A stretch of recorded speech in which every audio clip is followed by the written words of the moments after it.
Hello student, तो आज हम डिस्कशन करेंगे आपके साइंस का जो चैप्टर नंबर 10 हमारा चल रहा था उसका पार्ट 4 है। तो लास्ट वीडियो हमने प्लेन मिरर के बारे में डिस्कशन किया था। अब हम डिस्कशन करेंगे आपके स्फेरिकल मिरर के बारे में, ठीक है। तो बहुत ही इंटरेस्टिंग आपका टॉपिक है स्फेरिकल मिरर। स्फेरिकल मिरर, तो देखो हमने जब प्लेन मिरर के बारे में देखा था तो हमने बोला था कि उसका जो सरफेस होगा वो प्लेन सरफेस होता है। रिफ्लेक्टेड सरफेस कैसा होता है, उसका प्लेन होता है। लेकिन अगर हम स्फेरिकल मिरर की बात करें तो इसके अंदर जो रिफ्लेक्टेड सरफेस है वो कर्व होगा, है ना। कुछ इस टाइप का आपका ये होगा, ठीक है। तो स्फेरिकल मिरर क्या होता है, जिसका रिफ्लेक्टिंग सरफेस कैसा होगा, कर्व होगा, ठीक है, मुड़ा हुआ होगा थोड़ा। जैसे आप चम्मच की तरह देख लो, जैसे आपका चम्मच जो होता है वो कुछ इस टाइप से आपको शो करता होगा, ठीक है। ये कुछ आपका इस टाइप का चम्मच होता है। तो देखो ये जो सरफेस है ये किस टाइप से आपका कर्व सरफेस है, ठीक है। तो इस टाइप से हमारे पास कुछ मिरर होते हैं जिनका सरफेस कैसा होता है, कर्व होता है, ठीक है। तो इस टाइप से हम इसके अंदर दो टाइप के हम इसके अंदर मिरर के बारे में पढ़ेंगे, ठीक है। कौन कौन से मिरर है, तो सबसे पहले होगा आपका कॉनकेव मिरर, ठीक है। दूसरा होगा कॉन्वेक्स मिरर, ठीक है। तो फर्स्ट हम पढ़ेंगे इसके अंदर कॉनकेव मिरर और सेकंड हम इसके अंदर पढ़ेंगे कॉनकेव मिरर के बारे में, कॉनकेव एंड कॉन्वेक्स, ठीक है। इन दोनों मिरर्स के बारे में हमें इसके अंदर चैप्टर के अंदर डिस्कशन करना है, ठीक है। बड़ा सिंपल सा चैप्टर है इसके अंदर ये, ठीक है। ओके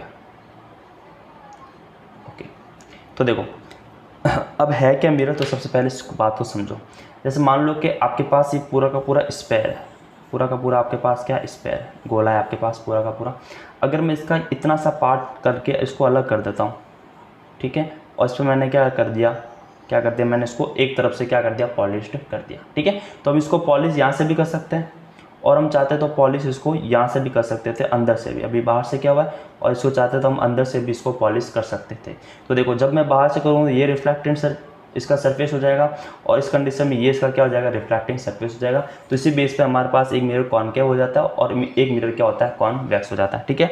तो कॉनकेव मिरर क्या है, उस बात को समझे कि कॉनकेव मिरर क्या है। तो देखो कॉनकेव मिरर क्या है, तो ये जैसे मान लो कि ये कोई स्पेयर का एक पार्ट है, ये किसी स्पेयर का क्या एक पार्ट है, ठीक है। तो इस स्पेयर के पार्ट को अगर मैं बाहर से पॉलिश कर दूं, ठीक है, तो अंदर की तरफ इसका रिफ्लेक्टेड सरफेस हो जाएगा। ये इसका रिफ्लेक्टिंग सरफेस है आपका, ठीक है। क्योंकि कोई भी जो आपका ऑब्जेक्ट जो होगा, कोई भी ऑब्जेक्ट जो होगा वो अभी आप यहाँ पर रखोगे ना, इसके पीछे तो आप कोई ऑब्जेक्ट रखोगे नहीं, ठीक है, क्योंकि यहाँ से दो पॉलिश है। तो आपकी जो रेज आएगी वो यहाँ पर होगी, है ना, यहीं पे इसी सरफेस पर आपकी रेज गिरेगी। तो इसलिए इसको बोलते हैं रिफ्लेक्टेड सरफेस। तो कॉनकेव के अंदर क्या होता है कि जो आपका रिफ्लेक्टिंग सरफेस है, कॉनकेव के अंदर जो क्या है इसका रिफ्लेक्टिंग जो आपका सरफेस है वो क्या होगा, इनवर्ड होगा। क्या होगा, वो इनवर्ड होगा, ठीक है। तो इनवर्ड इसके अंदर क्या होता है, रिफ्लेक्टिव सरफेस होता है।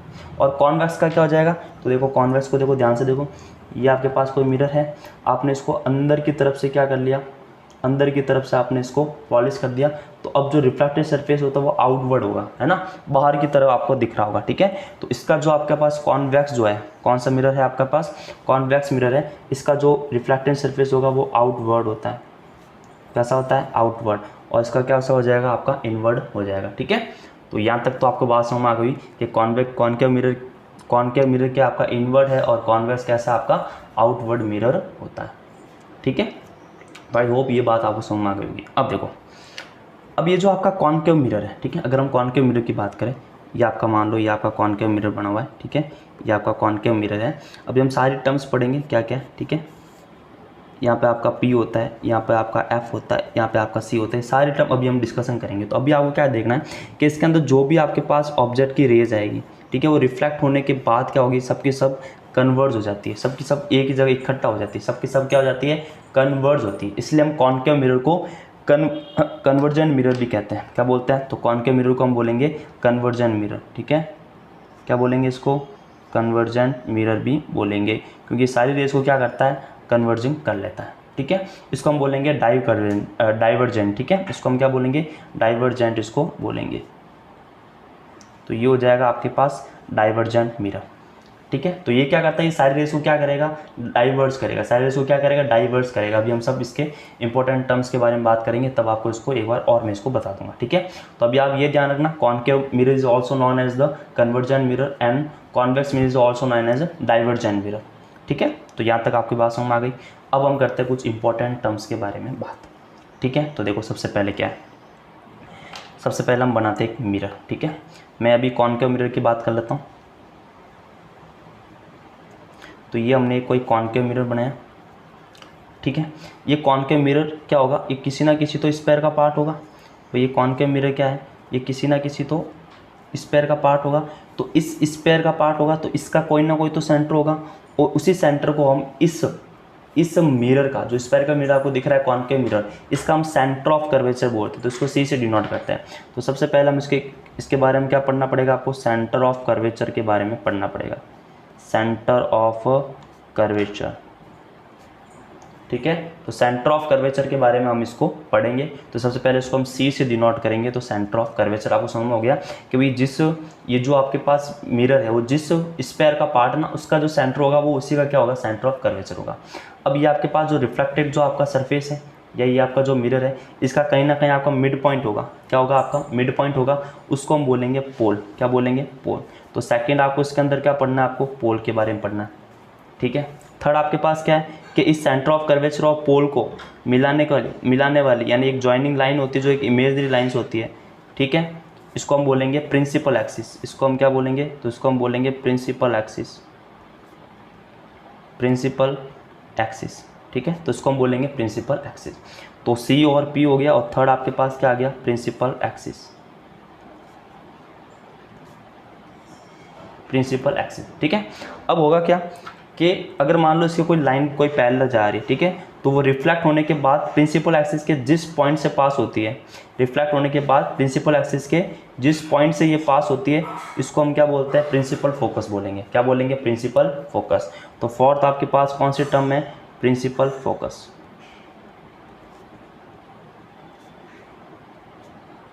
तो फोर्थ टर्म हमारे पास क्या है इसके अंदर, प्रिंसिपल फोकस है, ठीक है। तो यहाँ तक तो बात आ गई होगी आपको समझ में कि क्या है और क्या नहीं है, ठीक है। तो सबसे पहले सेंटर ऑफ कर्वेचर, इस सी को, पोल जिसको हम पी से डिनोट करेंगे, प्रिंसिपल एक्सिस एक इमेजनरी एक्सिस होती है जो सी और पी को ज्वाइन करती है, और फिर है प्रिंसिपल फोकस जिसको हम एफ से डिनोट करेंगे, ठीक है। तो आपके देखो, अब ये जो सी और ये पी यानी जो सेंटर ऑफ कर्वेचर और ये जो पोल है, इसके बीच में ये जो डिस्टेंस है, इसको हम बोलते हैं रेडियस ऑफ कर्वेचर, जिसको हम आर से डिनोट करेंगे, ठीक है। तो फिफ्थ आपको देखना है radius of curvature, radius of curvature, ठीक है, रेडियस ऑफ कर्वेचर हो जाएगा ये, ठीक है। अब देखो, ये जो मिरर होगा ना, इसका ये डायमीटर तो होगा, क्या होगा इसका, कुछ ना कुछ डायमीटर होगा ना। इस डायमीटर को हम बोलते हैं एपर्चर, ठीक है। तो एपर्चर के बारे में आपको देखना है, तो 6 पॉइंट हो जाएगा आपका एपर्चर, ये हो गया आपका 6 पॉइंट, ठीक है। यहाँ तक बात आई समझ में। अब देखो, फोकस पॉइंट और पोल, इसके बीच में जो डिस्टेंस होती है, इसको हम बोलते हैं फोकल लेंथ, जिसको हम स्मॉल एम से डिनोट करते हैं। तो ये हो जाएगी आपके पास फोकल लेंथ। क्या हो जाएगी आपके पास, फोकल लेंथ हो जाएगी, ठीक है। तो ये हो जाएगी आपके पास फोकल लेंथ। तो यहाँ तक तो बात आगे होगी आप समझ में। तो ये 7 टर्म है, इनके बारे में हमें क्या करना है, इसके अंदर डिस्कशन करना है। ये बहुत इंपॉर्टेंट है, ध्यान में रखना। तो इसके क्या क्या आपके पास डेफिनेशंस है, तो देखो आप इसकी डेफिनेशंस देख लो क्या क्या है, ठीक है। तो देखो, सबसे पहले हमारे पास है centre of curvature. So centre of curvature क्या होता है, तो centre of curvature of a spherical mirror is the centre of the imaginary sphere. जो भी आपका इमेजनरी स्फीयर जो हमने बनाया था ना, इसका जो सेंटर होगा ना, वही क्या होगा, इसका सेंटर ऑफ कर्वेचर हो जाएगा। The mirror of is a part, ठीक है। तो जिस इमेजनरी स्फीयर का ये जो मिरर पार्ट है ना, तो इस इमेजनरी स्फीयर का जो आपका सेंटर होगा, वो इस मिरर का क्या हो जाएगा, सेंटर ऑफ कर्वेचर हो जाएगा। सेकेंड है पोल। तो pole of the spherical mirror is the mid point of इस रिफ्लेक्टिंग सरफेस। तो रिफ्लेक्टिंग सरफेस का जो मिड पॉइंट है, रिफ्लेक्टिंग सरफेस का जो क्या आपका मिड पॉइंट है, इसी को हम क्या बोलेंगे, पोल बोलेंगे, ठीक है। थर्ड है प्रिंसिपल एक्सिस। तो प्रिंसिपल क्या है, the principal axis of the spherical mirror is the line joining the pole and the centre of curvature. तो ये क्या है, तो ये सेंटर ऑफ कर्वेचर और इस पोल को, ये जो आप इससे आप ज्वाइन कर रहे हो, इमेजरी जो ये लाइन है, इसको हम बोलेंगे प्रिंसिपल एक्सिस बोला जाएगा, ठीक है। अब देखो, उसके बाद आपके पास कौन सा है, ठीक है, एपर्चर क्या है, तो डायमीटर, ठीक है। Diameter of the reflecting surface of the spherical mirror is called is aperture, ठीक है। तो ये पूरी बात समझ आ गई होगी आपके पास। इसके आगे प्रिंसिपल फोकस, तो प्रिंसिपल फोकस क्या हो गया, तो it is a point on the principal axis, ये एक पॉइंट होता है किसके ऊपर होता है, प्रिंसिपल एक्सिस के ऊपर, ऑफ द मिरर, किसका, मिरर का, which is the light rays coming parallel to principal axis, है ना, आफ्टर रिफ्लेक्टिंग एक्चुअली मीट। ठीक है, तो देखो ये मैंने बताया ना, ये किसी भी, ये आपके पास, ये क्या है आपके पास प्रिंसिपल एक्सिस, इसके पैरेलल जो लाइन आती है वो रिफ्लेक्ट होने के बाद प्रिंसिपल एक्सिस के जिस पॉइंट से पास होती है, रिफ्लेक्ट होने के बाद जिस पॉइंट से वो पास होती है उस पॉइंट को हम बोलते हैं प्रिंसिपल फोकस बोला जाता है। ठीक है, तो अब मैंने आपको ये बता दिया कि प्रिंसिपल फोकस क्या है, ये सारा। तो देखो रेडियस ऑफ कर्वेचर हो जाएगा distance between C and P, radius of curvature, और distance between F and P is known as a focal length. अब देखो फोकल लेंथ और आपके पास रेडियस ऑफ कर्वेचर, इन दोनों के बीच में रिलेशन होता है। क्या रिलेशन है, तो देखो ये जो होता है ना वो एकदम मिड पॉइंट पर होता है। क्या होता है, मिड पॉइंट होता है। तो इसलिए हम ये बोल सकते हैं कि जो आर होगा ना वो फोकल लेंथ का क्या होगा, ट्वाइस होगा। तो R is always equal to 2f। ठीक है, आर जो होगा वो हमेशा क्या होगा, क्या होगा, इसका डबल होता है। तो इतनी बात आप समझ गए कि R is twice of focal length. तो जो आर होगा वो हमेशा फोकल लेंथ का क्या होगा, डबल होगा। ठीक है, तो आई होप कि यहाँ तक तो आपको कंप्लीटली समझ में आ गया। ठीक है, अगर हम वही कॉन्वेक्स लेंस के बारे में बात करेंगे, कॉन्वेक्स मिरर के बारे में बात करें, तो कॉन्वेक्स मिरर क्या हो जाएगा, ये हो जाएगा कॉन्वेक्स मिरर।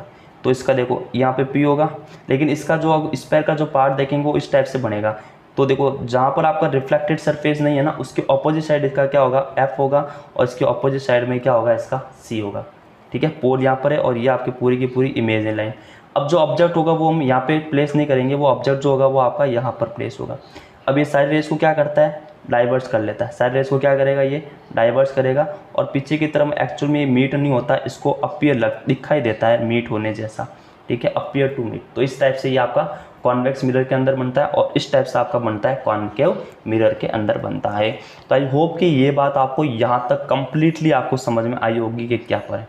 ठीक है, नेक्स्ट जो भी होगा आपके पास, नेक्स्ट पार्ट के अंदर हम क्या पढ़ेंगे, इसके अंदर इमेज फॉर्मेशन के बारे में पढ़ेंगे, रे डायग्राम को हम समझेंगे।